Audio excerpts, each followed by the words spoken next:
Magandang araw po, welcome po sa aking channel, Love9 TV. Nandito po tayo ngayon sa Pasay City kung saan meron po tayong bagong video presentation. Isang 2-story house. May lot area po ito na 50 square meters. Ito po titulado, kaya wala po kayong maging problema sa documentation o sa transfer ng title.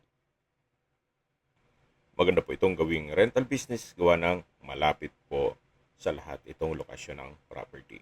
Bali po dalawang unit po ito. Same lot area at same design ng bahay. Binebenta po ni owner sa halagang 3 million pesos net each house.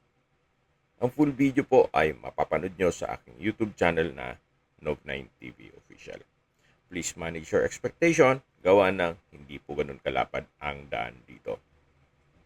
Kung may mga katanungan po kayo, tawag lang po kayo sa aking numero. Maraming salamat po.